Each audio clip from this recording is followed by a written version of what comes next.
ઈસુ આજે યરૂશલેમમાં પ્રવેશ કરે છે દુઃખ સહન કરવા માટે. હાલેલુયા. આપણે બધા દુઃખથી ભાગીએ છીએ, કોઈને દુઃખ જોતું નથી. અને પ્રભુ ઈસુ આજે પ્રવેશ કરે છે. હવે બે પ્રકારની બાબતો અહીંયા જોઈએ છે. જ્યારે પ્રવેશ કરે છે પ્રભુ, ત્યારે લોકો આ તાંબપત્ર લઈ અને પ્રભુને મેસેજ આપે છે કે ઈસુ હમ તુમ્હારે સાથ હૈ. જ્યારે કોઈ રાજકારણનું જરૂર થાય ત્યારે તમે ભગવાનનો તો તમે એક પાર્ટી નક્કી કરો છો કે હું આ પાર્ટીનો છું. અને જો તમે હાથનું સિમ્બલ લો તો તમે નક્કી કરો છો કે હું આ પાર્ટીનો છું. બરાબર? સિમ્બલ પરથી ખબર થાય કે તમે કોને ટેકો આપો છો. અને આજે સમય તાળપત્ર લીધી. ખબર છે એનો અર્થ શું થાય? તાળપત્રના સૌ શું કહે છે? પ્રભુ યીશુ આગે बढ़ो, हम तुम्हारे साथ हैं. હવે જો કેટલે સુધી સાથે રહેશે. જ્યારે પ્રવેશ કરે ત્યારે તો હોસાના હોસાના કહે છે. હોસાના એટલે ઈશ્વરનો જય જયકાર હો, તમારી સ્તુતિ હો. અને ઈસુ તેના ઉપર પ્રવેશ કરે છે. ઈસુ બધાને જોવે છે, કારણ કે બધા ઓળખેલા હતા. ઈસુ જોવે છે આ પેલો આંધળો માથું સુધે છે. 9મો અધ્યાય 27 સુધીમાં પેલા આંધળા બૂમો પાડે છે, આવી બધું બળ રહ્યા. હા એ આંધળો એ તો મને સપોર્ટ કરશે. આ પેલા નંગડાઓ અને પેલા વ્યક્તિઓ 10 છોડ્યાઓ, હા બધા મારા સપોર્ટ. અને આ 5000 લોકો જે મને જમાડ્યા હતા, આ તો બધા મારી સાથે જ છે, મને સપોર્ટ આપશે, મારી જોડે સપોર્ટ કરવું છે. પ્રભુના મનમાં આવું હશે. અને પ્રભુ પ્રવેશે છે રાજાની જેમ. લોકો ચાદરો પાથરી, ફૂલો પાથરી અને પ્રભુનું ભવ્ય સ્વાગત કરે છે. ઈસુ હૃદયમાં પુષ્કળ આનંદ. મારી પાસે સપોર્ટ સિસ્ટમ છે, મારી પાસે બહુ મોટું ગ્રુપ છે. અને આજે જેમ મેં વાંચ્યું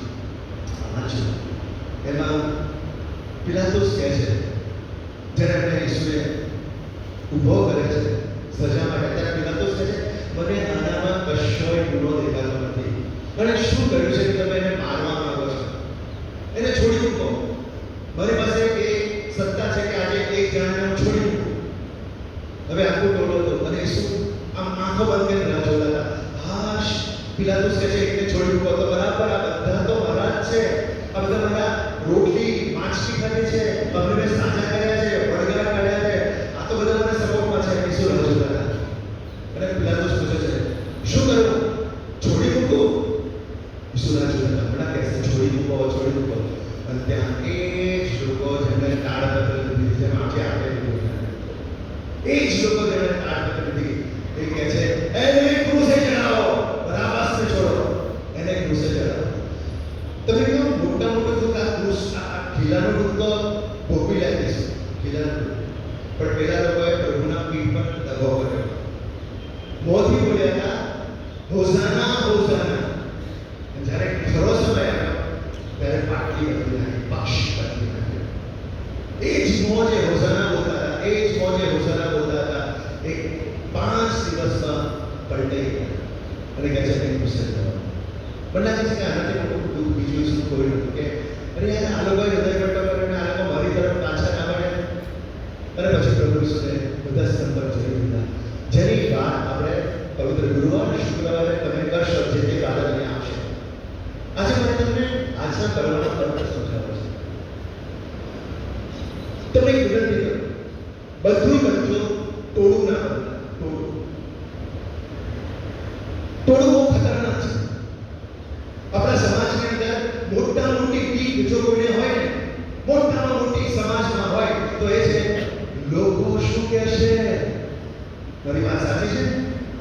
મોટામાં મોટી પીક સમાજમાં કંઈ પણ જવાનું થાય, ના લોકો સારું દેખાવું જોઈએ, લોકો શું કહેશે. આ લોકો છે કોણ? મને ખબર છે એક ભાઈ, પેટલાદ એક ભાઈ હતા. આ ઘણા વર્ષો પહેલા છે. એમની દીકરી એ જ ભાઈના કોઈ છોકરાને લઈને ભાગી. તો તમને ખબર છે ગામમાં, એક જ ગામના છોકરાને લઈને ભાગવું એ બહુ ખરાબ કહેવાય. એ પેલા ભાઈનો મળવા ગયો, બધું એક કામ કરો ને ભૂલી જવાનું, બધું પેલો છોકરો ક્યાંથી છે તો ભાઈ દીકરી ક્યાંથી છે, બધા છોડને લગ્ન કરી આવીશું, ધર્મસભા અલાઉ કરે છે. એ કહે છે ફાધર, આ માણસ બોલે ફાધર લોકો શું કહેશે, લોકો મારી વાતો કરશે, હું લોકો સામે મોં નહીં બતાવી શકું.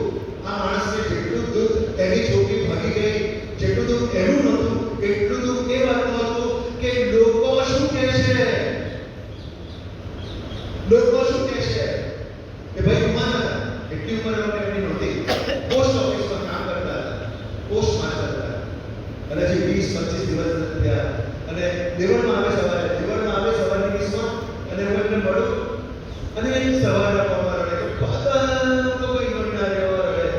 અરે કેમ રડો છો? હવે ભૂલી જાઓ.